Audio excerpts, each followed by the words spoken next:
Like I say, if there's one thing that I do adore about this goddamn game, it is the lore of this game, and Minceleaf portrays it in such a fascinating way. We love Minceleaf in this household.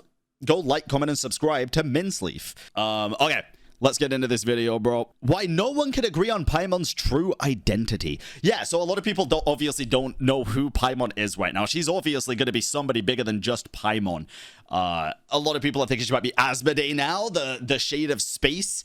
Some people are thinking she could be somebody totally different. Some people actually think that she could be, oh my god, why can't I think of the word? Primordial one. And that all these shades are actually shades of Paimon, which I do not condone. I do not think that will be the case.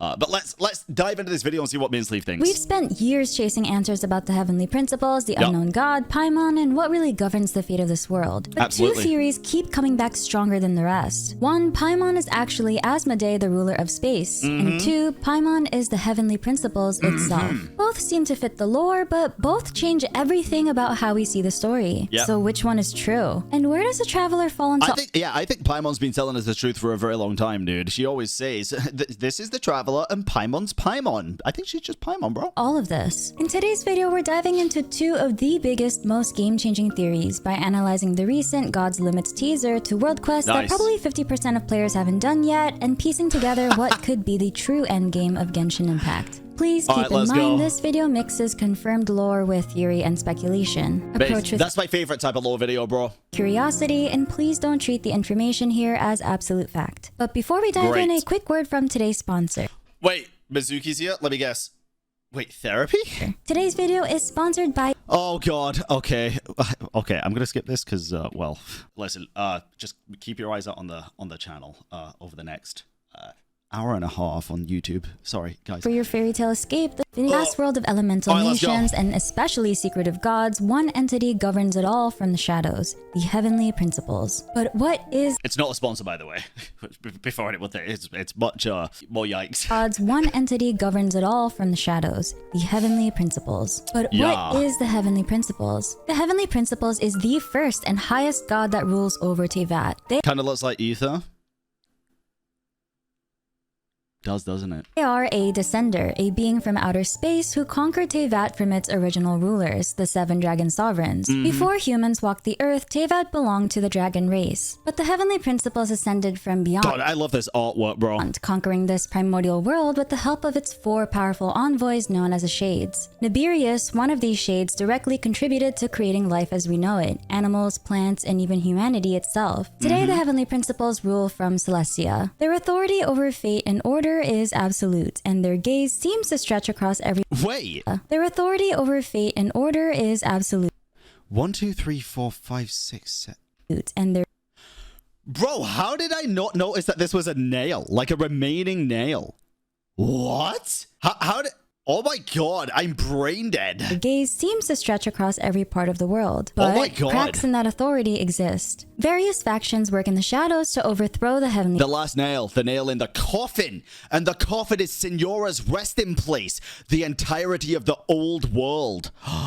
Oh my god, it all adds up. Principles, meaning all is not as perfect as it seems. And apparently, after the cataclysm, the heavenly principles has been asleep. The shades themselves, Nibirius, Renova, Istaroth, and Asmoday, were created from the heavenly principles' own power. We even have a subtle confirmation that these shades align with the 5 artifact set pieces in the game. Flower of... Wait. Oh, yeah, of course, of life for Nibirius, the ruler of life. Plume of death for Renova, the ruler of death. Sands of Eons for Istaroth, the... Well, eons, I guess. Ruler of time. So I think of Prince of Persia, Sands of Time. And Goblet of Eonathim, more accurately known as the Cup of Space in Chinese, for Asmoday, the ruler of space. The final piece, the Circlet of Logos, or Reason, symbolizes the heavenly principles itself. Each shade represents a fundamental force, but one stands out more than the rest. Asmoday. Unlike the others... It always made me curious in that trailer, dude, where it's like, death abides no reason. Life abides no reason. I want to see reason.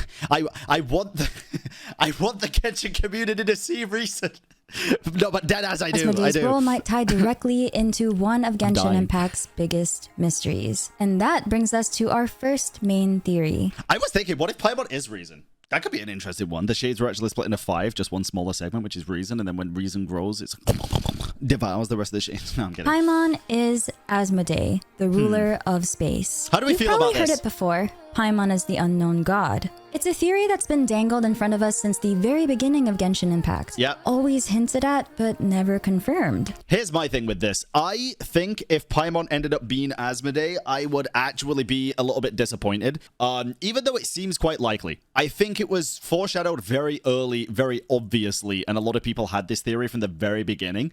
And I feel like something like that being right, when it's so, like, in your face, kind of just feels a bit boring. I do find it an interesting... It would be an interesting dynamic, for sure. But I'd like Paimon to be something bigger than this. Something else, like a Moon Sister or something. So, something new, something revelationary, you know? At least not until the God's Limits teaser finally gave us real clues. But here's the twist. If Paimon is actually Asmoday, the ruler of space, that might not be a bad thing at all. Because the unknown god was never truly the villain.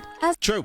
True, I've said this time and time again. Asmoday was involved in major events that shaped Teyvat, the destruction of Conria and the separation of the Traveler twins when I was gonna make a joke there, dude. I'm just not even gonna. They tried to escape. But if the Shades obey the heavenly principles, Asmoday likely had no real choice. They were bound to enforce the order they were created to serve. Though they act in the name of the heavenly principles, some Shades have shown deep compassion for humanity. Istaroth answered Enkonomiya's prayers when no other god would, while Renova helped establish Natlan's Night Kingdom, an act of love seen as overstepping her bounds much. Yeah, she also, wait, what was that? Helped establish Natlan's She also established the Curse of Immortality, right? Night Kingdom, an act of love. She was like, yeah, no, Conria deserves this. Of seen as overstepping her bounds, much to the heavenly principles' disapproval. These examples show something very important. The Shades aren't just obedient enforcers. They are capable of feeling empathy and potentially guilt. I think both can coexist. I think they are obedient enforcers, but they also might feel bad about some of the stuff that they do, right? But I do think both can I do think, especially with what Nibiria said to Ryandotter, right? Where it's like, now, Ryandotter, you know you can't be talking like that. And stuff like that. When Ryandotter is not scared of throwing shade, puns aside. I think both are at the same time. When they act on those feelings to help humanity, the system punishes them. If the Shades were created... How do you eat a shade? Shine light on it, I guess. To obey yet possess some level of compassion, then Asmoday might have been no different. Asmoday might feel guilt. That guilt might have changed everything. Instead of following the old order, Asmoday may have chosen a new path. One guided by guilt and regret, and the hope to make Teyvat a better place. I would still love if Dainsleif was actually talking about her. I remember how much she too loved these flowers. Show me that you are more worthy than I to rescue her. Bro, what if she's just Lumine? Nah, that wouldn't make any feel. Nah, I hope Dane is not talking about Lumine in that trailer. I really do. It's just, I don't know. I just think having that in the promotional stuff, and then I know they kind of treat Aether as the main character, but there is no main character in this game. It's Aether and Lumine, but like they can fill both roles. I feel like it'd be kind of weird for them to like have Dane saying her, assuming that you're playing the Aether as the Traveler. I have a feeling it's about Asmoday, dude. I really do. And maybe that's why Dane has so much reason behind him, and Cake. Asmoday calls herself the sustainer of heavenly principles. But what if that title means she sustains not the old heavenly principles, but the new one? You'll notice this, by the way. This is such a cool imagery with the egg in the middle, like something being birthed, and then obviously the primordial one, and then this is obviously it's the statue from Inazuma, right? But it's representing, these are all representing the four shades. So interesting, not dude. The old, what if the egg is Paimon? Reason. Old heavenly principle. Wait, no, because then I guess it could be, right? But the new one. Not Paimon, Asmoday may have felt reason. Guilt for her role in Conria's fall, and she might be aware that something is deeply wrong with the current heavenly principles. Sensing corruption within the heavenly principles, she tried to act against it. Separating the twins was a strategy, a way to ensure one of them could survive and change everything. From that guilt, a fragment was born. Paimon. Like Kruka Devata becoming Nahida, Paimon may be a smaller fragment of Asmoday. If Paimon is a fragment of Asmoday, then the Traveler might be destined to become the new heavenly principles. Yeah, I think that's I think the second part of that is very likely. Paimon being a smaller version of Asmoday, I also feel like would be a bit but it would also make sense. We've been dripped a lot of lore throughout the years, especially in Sumeru and stuff, where it's confirmed that using up a lot of your powers causes you to globify, right? Shrink, become smaller, a lesser version of yourself. Asmoday, then the Traveler might be destined to become the new heavenly principles. In the Natsitsenkreuz world quest, we learn of a hero's sword capable of creating reason. It represents the Natsitsenkreuz Ordo's desire to sever the connection between the physical body and the soul, enabling them to potentially escape death and the impending apocalypse. Theoretically, the one who wields it could be a ruler of reason. The Traveler in our entire story... I guess we could. The Traveler could be the ruler of reason. Would it make sense for there to be a well, I guess maybe it would make sense for there to be a shade, but I like to think that if anything, the Traveler could actually be like a descendant or even closer relation to Fiends. I think it'd be interesting. Lesser so the reason. Is our sword-wielding hero, the likely successor to the title of Ruler of Reason, the new heavenly principles. And as a descender, they can fight against the current will of this world. In the past, the heavenly principles has been described as appearing androgynous, which means either Aether or Lumine can be the new heavenly principles. The Natsitsenkreuz Ordo describes memory, wish, soul, and persona. Which I think is another very good point. The fact that they are described as androgynous, I feel like also has its lore implications, right? Fiends' reason, I mean the heavenly principles, like the big one, the big guy. I feel like the fact that they're described as androgynous is kind of hinting to the fact that because you can play as either Aether or Lumine, both characters, that's probably a reason why. Principles. The Natsitsenkreuz Ordo describes memory, wish, soul, and persona as the four key aspects they use to understand existence and human identity. They believe these It could also be that it's both Aether and Lumine. A lot of people do reference and think, and listen, this is a very good theory, I think. Let me know what y'all think about this. A lot of people do seem to be under the impression that Aether and Lumine were born of the same entity, right? Aether and Lumine being light and dark. And then when you look at the chemistry aspect of it and everything, basically that they're split parts of the same thing. We have that referenced a lot in the game already when it comes to the twin ideology, right? With Baal and Makoto, with Nihida Rukudavada, with Fossil Farina, with a lot. So yeah. I don't know. It just interests me. Concepts were the pillars that shape how the world functions. If the Traveler is truly destined to become the new heavenly principles, it's possible they could embody similar concepts. The original shades weren't just gods, they were living aspects of the heavenly principles' core ideals and purpose. In the Traveler's case, these new shades wouldn't necessarily appear as separate goddesses or beings. Instead, they could represent guiding principles, the essential facets of the Traveler's role in leading and reshaping Tevat's future. The four orthants of the Natsitsenkreuz Ordo mirror the structure of There's a lot of stuff in regards to this specifically as well. The essential facets of the Traveler's role in leading and reshaping Tevat's future. Leading and reshaping Tevat's future, actually, especially after the latest quest, the 5.8 quest, with Lumine using the Loom of Fate to reconstruct old Kamria, right? New Kamria, whatever you want to call it. When we spoke to Zhongli at the end of his Act 1 story quest, 5.7, sorry, you know what I mean, yeah. But yeah, with Zhongli at the end of his story quest, Act 1, he literally tells us that our, role is to traverse the Celestial Atlas, to witness everything. And then we get all of this knowledge about Zhongli's contract to end all contracts.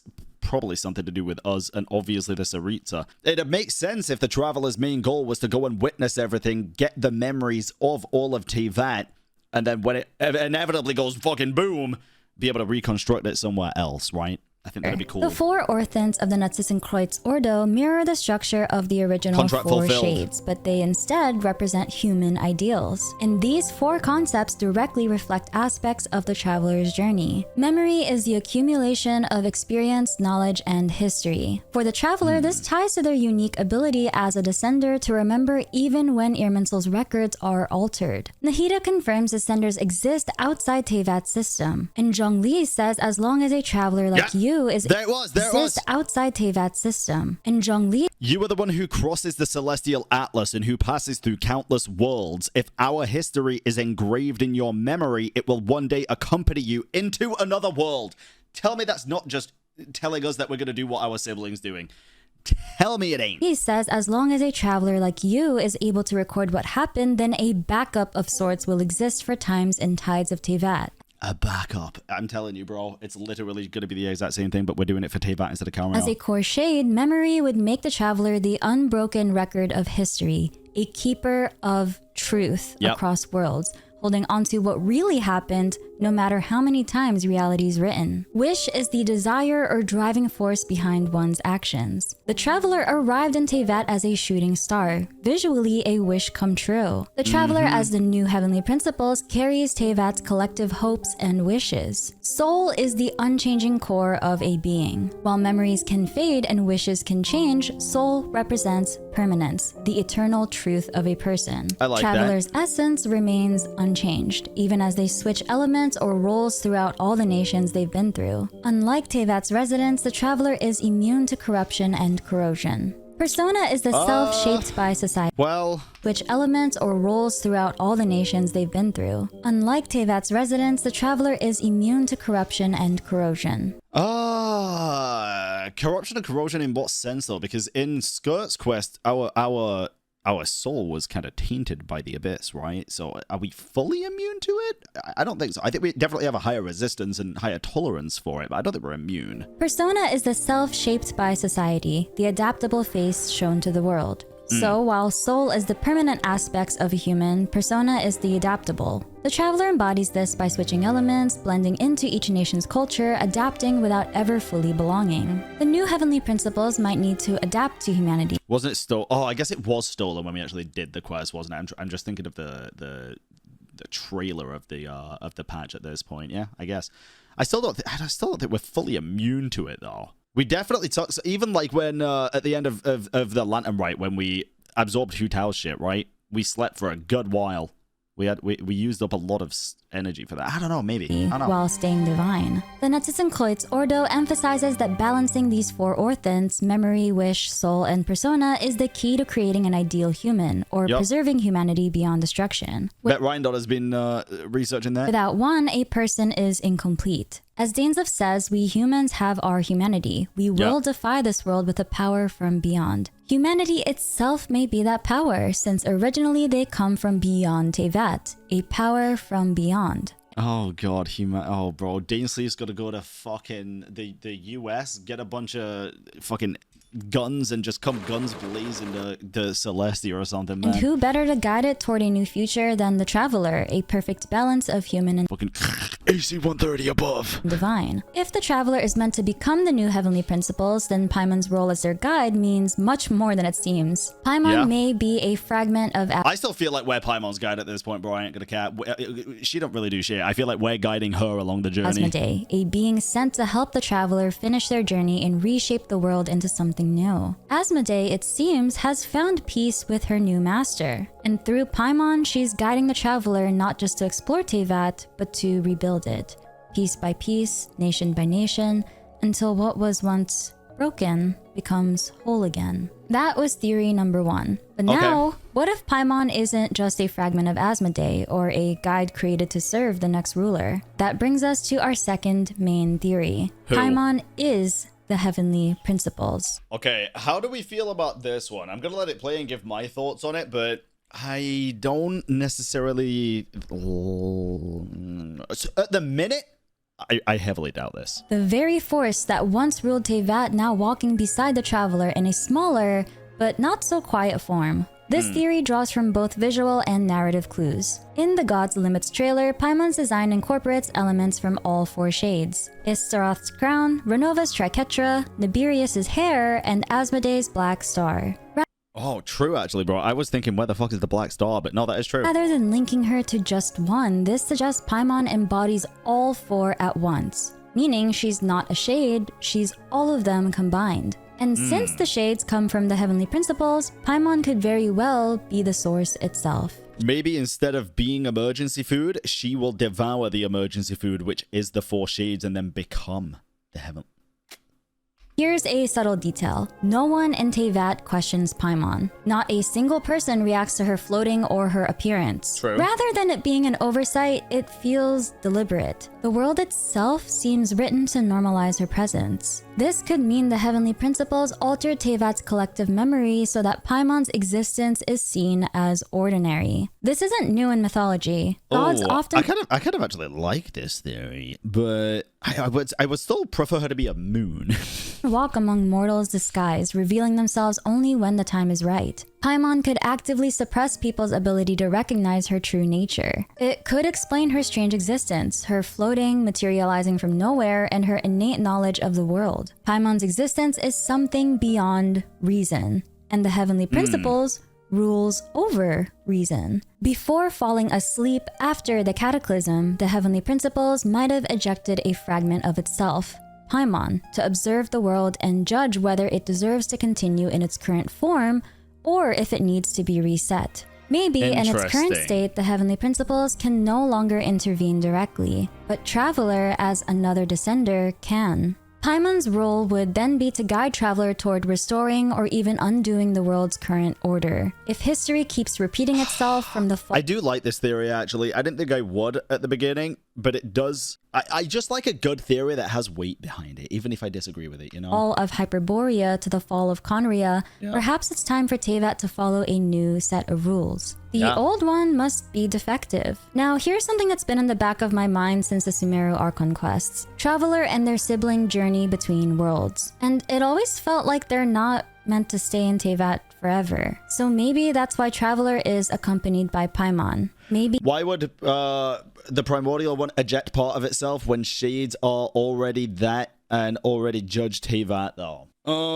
Yeah, to be fair, not everything is gonna have an answer because it is just a theory, but yeah, I don't know.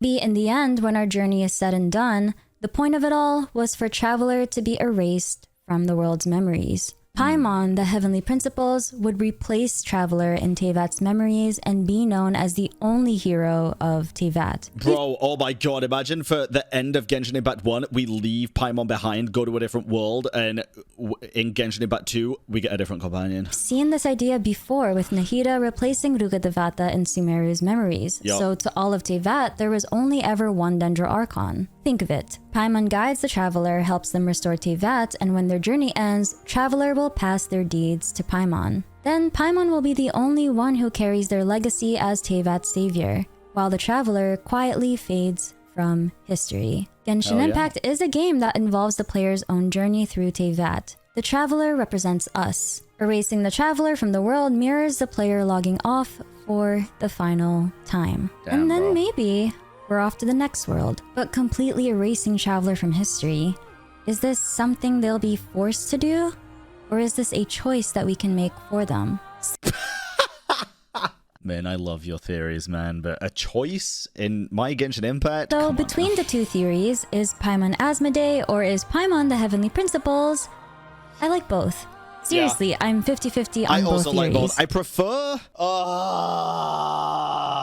the second just because I don't fucking want it to be Asmoday, but I would much rather her be none of the two and a moon. I really do see both theories as equally possible. Personally, I love exploring all possibilities, and I love when people do the same. So I'm the type who keeps all possibilities on the table. Remember, Genshin lore and theories are something everyone explores at their own pace. Don't let anyone tell you what theory you should or shouldn't believe, because every idea and theory has its place in the journey of figuring it all out. Exactly. And we'll keep exploring it all together, one theory, one lore drop at a time. So now I turn the question to you. Which theory do you believe in the most? Is Paimon Asmoday or is Paimon the Heavenly Principles? Paimon's the moon that will devour... Oh, I don't fucking know, bro. I wanted to be a moon! That's Min's video, bro. Go give it a watch, guys. It's a very good video. Go check out Min's other videos, too. Min's videos are very good.